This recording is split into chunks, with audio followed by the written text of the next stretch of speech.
Okay, I'm gonna talk about maybe 5 minutes about recourse mortgage, sorry, and non-recourse mortgage. Mm-mm. Recourse mortgage is when a lender lend the money to a borrower, and if one day the borrower defaults on the loan, and the lender, or we can say the bank, have the right to take the property and to sell it to net off or to offset with the balance that the borrower still own from the lender.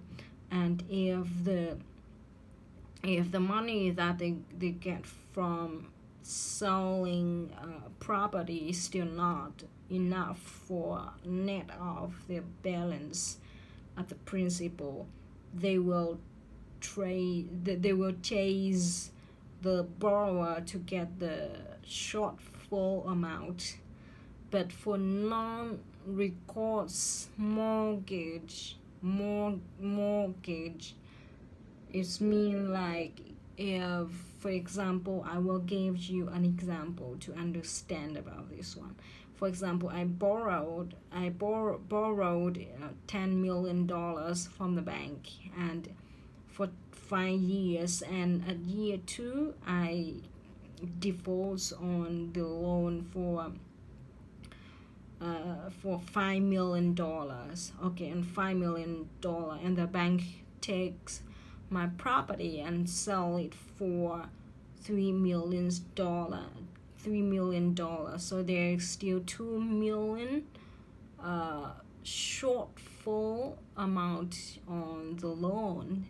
But because I use non-recourse mortgage, so the bank does not have the right to chase the rest, the shortfall amount to against me.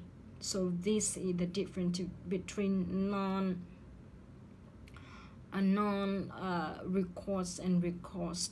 Is like, you, for non-recourse, if there's still some shortfall, but you does not any, if you do not have any right to chase the shortfall from the borrower, okay, from borrower, so you need to entitle the shortfall amount as 0. And one more thing I want to talk a little bit about this short clip is about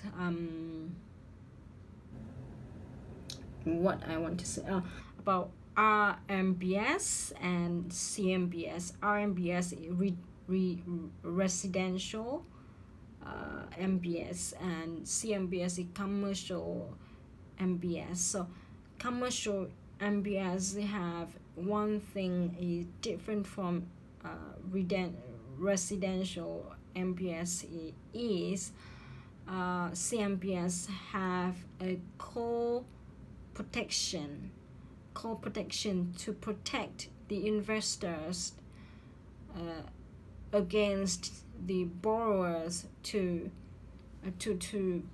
prepay the loan, okay, to protect investor against prepayment from the borrower. So that is the difference between residential MBS and CMBS. Call protection belong to CMBS to protect the investor against prepayment from the borrower. Okay, that's it for today.